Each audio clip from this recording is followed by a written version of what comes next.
Hey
everyone. Okay, got like two people. Good morning, everyone. All right, wonderful. It's happy St. Patrick's Day to everybody. Before I forget that, I see my friend in the back with the green tie on. So happy St. Patrick's Day to everyone. We are going to get started here with 1 million cups. And we thank you all for coming out, braving the weather. We had all types of storm alerts and whatever going over through the night, but you made it here in the morning. So we're glad to see that. We have a wonderful lineup for you all today. As long as technology agrees with us, we have a wonderful lineup. We have one presenter who's in person and one who is remote. And so we're trying to get all the kinks and wrinkles out of the day here. So 1 Million Cups is a group of entrepreneurs who are working out their idea. And this is a great group to actually talk through some of your thesis, get a reflection back from the crowd so that you can hear exactly what you need to work on with your business plan or with your product. And so this isn't Shark Tank where we're here to pick you apart. The way I've been explained, it's more like a dolphin tank where we're all swimming in the same direction. And so it's not a pitch, it is a presentation. We want the presenter to feel welcome, but we also want you as the audience to really challenge your thesis and see where there may be some gaps that need to be filled. All right. My name is Aaron Wiggum. I'm the director at Atento Capital. We also have our leadership team here. A few people are here. Some I think are on their way. We have Kathy here, who will be stepping aside a little bit. She's been running this for a long time, and she's definitely earned her stripes. And so she's going to be taking a little bit of a step aside here in a minute. And then you have Ethan here as well, who's on our leadership team, and we're excited that he's here. Also, we have Brett Hendricks, who is our thought leader for today, and we're glad to have him here. And what I'll do is, Brett, I'll give you the mic in between Jason and our next presenter, so that you can kind of tell us a little bit about yourselves. All right? All right, good. So, you guys ready? You excited? Yeah. That's hey, y'all don't sound ready. Come on. You guys ready? Yeah, let's get it. Let's get it. All right, very good. So we have a wonderful young man that I met about 6 weeks ago, who is just an excellent guy, excellent character, and really challenging some things that are deeply rooted in our community and in different places. And he has a wonderful thesis that he's going to present to us today. And so I present to you none other than Jason Matthew with Lead Me Not. Give him a hand, y'all. Thank you. Can you guys? Perfect. All right, thank you, Aaron, and thank you everyone for being here today. As Aaron said, my name is Jason Matthew. I'm the founder of Lead Me Not, and I'm excited to be speaking to you all today about an idea that's been near and dear to my heart, or in my heart, for the last few years, and something that's finally come to fruition. So excited to walk you through my thesis, as Aaron said, and just to get your feedback, your thoughts, and ultimately your help as well, which I'll get into. So just very quickly, a little bit about myself. I'm a New York native, born and raised. Parents immigrated from India. I've lived all over the country over the last 7 years, and just moved to Tulsa, Oklahoma in September through the Tulsa Remote Program, most recently moving here from Austin, Texas.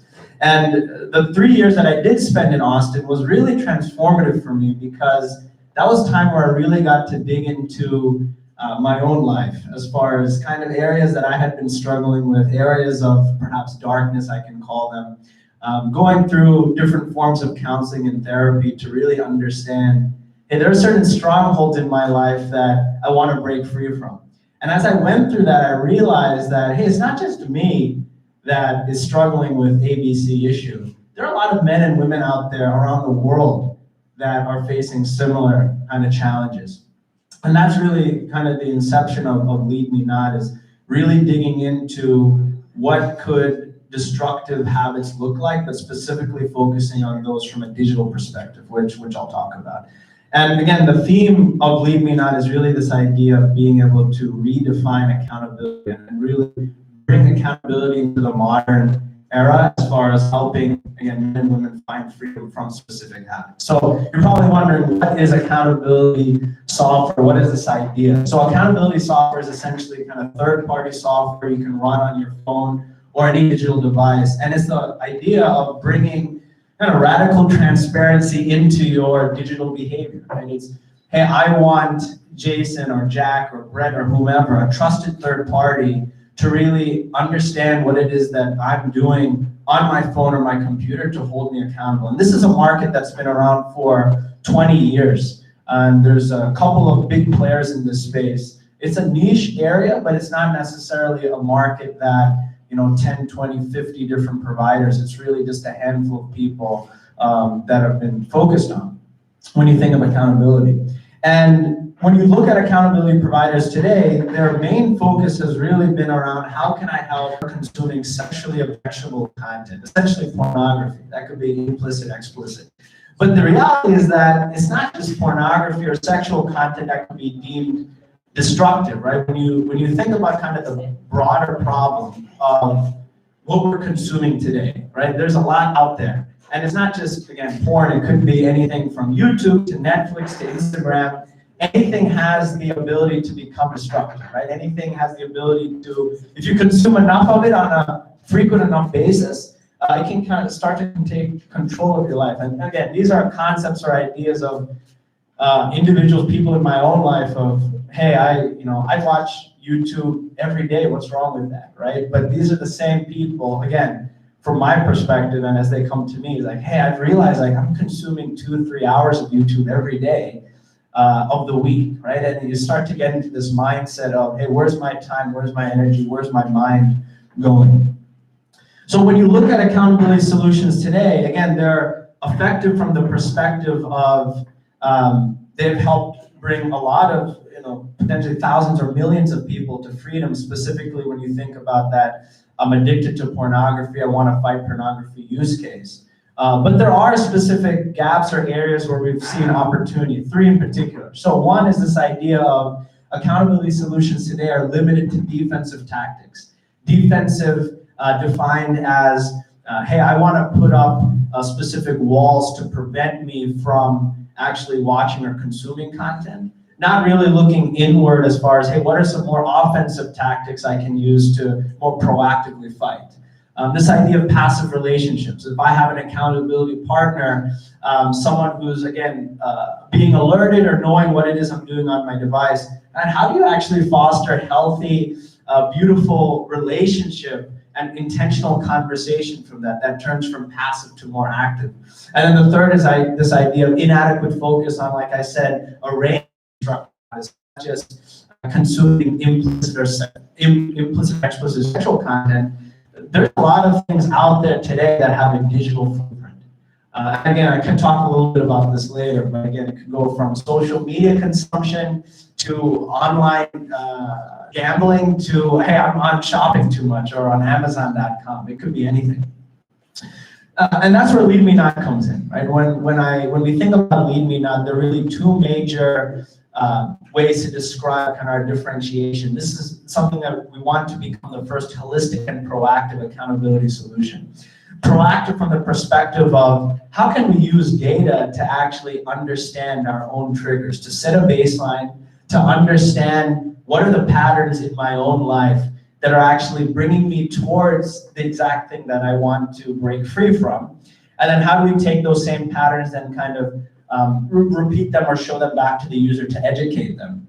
And then this idea of being holistic, of taking both the defensive and offensive approach. How can we actually help users become more reflective, more introspective, to actually ask themselves the same questions of, hey, what triggered me today? What's actually bringing me down this path? What are those more, again, intentional questions and thoughts you can be asking yourself, as opposed to, just running a blocker on your phone or computer so you're not going and consuming that type of information. So, as I said, we want Lead Me Not to be the first holistic, data-driven accountability solution in the market today by working to integrate our physical lives and our digital lives together.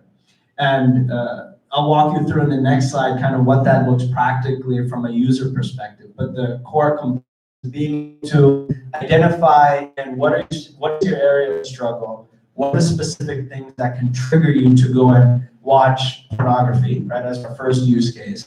Recognizing that, alerting the user, their accountability partner, and then actually, again, taking steps towards reflection and introspection. So very quickly here, when you look at the provider today, Covenant the market leader, you can have a user, they go online, they search for explicit content, a report is sent to their partner the next day, the partner engages the user, and you kind of go back to square one, right? This is all running on your phone and device. With Lead Me Not, the same concept, but you're onboarding, you're actually setting personal triggers, you're saying, here's the why behind what I'm trying to break free from, what I'm trying to do. You can go on your phone to start. If you go beyond a specific trigger, let's say I don't want to be on YouTube past 12 a.m. I don't want to be spending more than X amount of time frame on that. An alert is sent to the user, to your partner, a weekly report is sent, and then the user actually is reflecting and asking those questions. So this is kind of where we're starting, but again, the same idea is how do we bring radical transparency into the process of whatever it is I'm doing on my phone as it relates to fighting sexual content consumption. I want someone else to realize that and recognize that. So our target user to start, male or female, that age range of 18 to 35. No particular religion, but when you look at the market, historically the last 20 years, there has been a large emphasis and kind of historic focus on Christians and the Christian church in America and around the world. And again, we're looking for those initial users who have this kind of intrinsic motivation of, I want to fight, right? I want to overcome this from some external or internal motivation of some kind, right? It's, hey, my partner is going to divorce me because I've been consuming this, or I want to break free from this for my own kind of benefit of my own character. And then again, these are real stories that we've heard from users and people in my own life. Business model, adhering to a standard freemium model to start, with premium add-ons as we continue to build. So this is free, right, on Google Play, working to build out iOS. Not a lot of work left on that. But the idea is we want this to be a free tool to start to help men and women really get exposed to the idea of accountability. And then from there, as we build out more value, really start to challenge that and then kind of ask users to focus on providing some kind of payment. So I know I'm running out of time here, but very quickly, when you think of our channel strategy, there are kind of four major areas that I'm focusing on specifically in Tulsa: religious institutions, again, that initial emphasis on the church. And there are a lot of churches here in Tulsa. Counseling centers, universities, and then parolees. So very quickly, counseling centers of, there are men and women that are already, again, coming proactively of, hey, I'm looking for change, I'm looking to seek improvement, right? So you already have that kind of initial barrier of motivation that's addressed. Universities also have counseling centers, but you also have universities like ORU that are very large and that have the student bases and populations, again, that could have more kind of Christian students background there where we can find focus. And then parolees, the idea there is you can have sexual offenders that are out in the market that actually have to find or run something on their device legally in order to be out in society.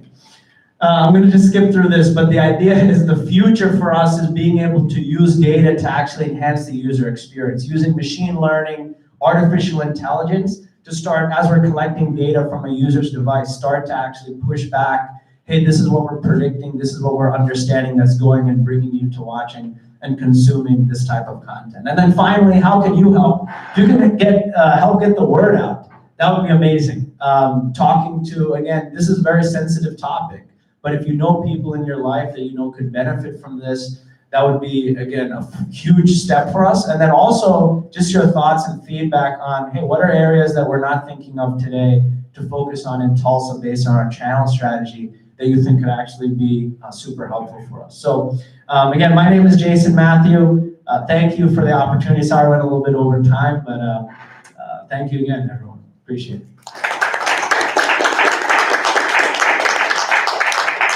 That was wonderful.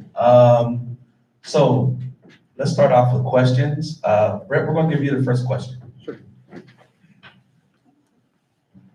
Can you hear me okay? Yeah. I'm Brett Hendricks with Changing Lanes Ministries. What I do is work with individuals right where Jason's targeting. We deal with those that are struggling with pornography, affairs, acting out, and work with those specifically in the church so that they can have an opportunity to find freedom and actually live free of this. So the tool that you have, Jason, is an encouragement to me to try to help individuals find that freedom and be able to find connection. And one of the things you mentioned that I did want to get more information on is when you talked about the gaps in the other products, is they're very passive in relationships. Yeah. What I deal with the people I work with is relationships is huge for people to find freedom. And so if you talk about proactive relationships, what I'd like to know more about is how does the software engage those relationships? I understand taking the triggers and putting those into the system so that helps. But how does that engage individuals to be more proactive versus, hey, I saw you doing this, or hey, I didn't see you do that? Sure. That's a great question. I'm just going to repeat the question was, when we talk about being proactive, what does that look like from the perspective of we're actually helping foster kind of intentional conversation and relationship building between the user and the accountability partner. So the first point you made, Brett, is completely accurate. This idea of setting your triggers, right? Of, hey, during onboarding, if I say, I don't want to be on YouTube after 10 p.m. any day, and you do actually do that. And again, that takes some initial level of thought of like, hey, being on YouTube after hours for me puts me down a dark path. So that's more kind of rules-based. So if that were to happen, we send an alert and just give you a heads up of, hey, Brett, Jason's on YouTube past 10. He said this is one of his triggers. Reach out to him.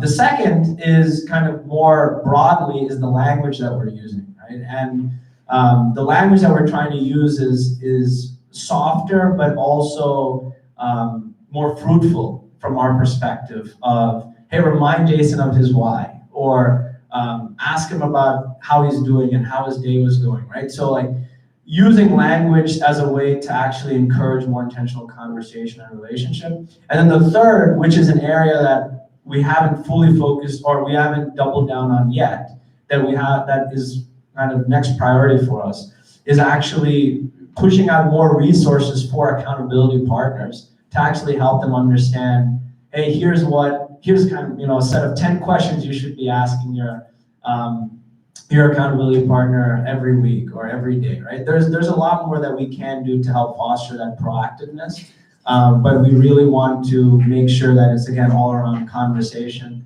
and then, again, pushing those resources out to users and make accountability partners, making them aware of, here's what it means to be a healthy, fruitful accountability partner. Yeah. Sure. Any other questions? But I think how do I structure it? So I'm Tammy Richardson, and I mean, there's so much here to kind of delve into. So one of the things is there's a lot of accountability software, like you mentioned, but there's others that are like weight loss. So there's Noom and things like that. And Noom has a very similar kind of accountability partner model that you just described here. I don't know how familiar you are with that software, but kind of building off of the last question, you might want to consider what makes Noom powerful is not just the accountability, because there's a coach that's saying, hey, we noticed you didn't check in today, or hey, you didn't eat lunch. Did you really not eat lunch, or did you just not want to put in your calories, kind of situation. So but then in addition to that, they build here are others that are in the struggle. So here are others in your cohort, as it were. Is that something you've thought about? Because I mean, that's a big part of a lot of therapy is that you've got accountability from people who are in the same struggle, Right. and not just the accountability partner, which is kind of always the one saying, hey, you're not quite there yet. Right. No, that's a great question. So the question was, have we thought about being able to really focus on I guess what I'd call it like community-based accountability. Hey, it's not just me that's fighting, it's me and Brett and Jack and David, right, in the struggle together. And the example that was cited was Noom, right? It's a really fast-growing, popular weight loss mobile application. And yeah, I'm aware of it, familiar with it. Our UX designer uses that. So we've had some inspiration from it, actually. So the reason I went back to this slide is because I have it in 2022. Just ignore timelines for a second. Yes, I can opportunity.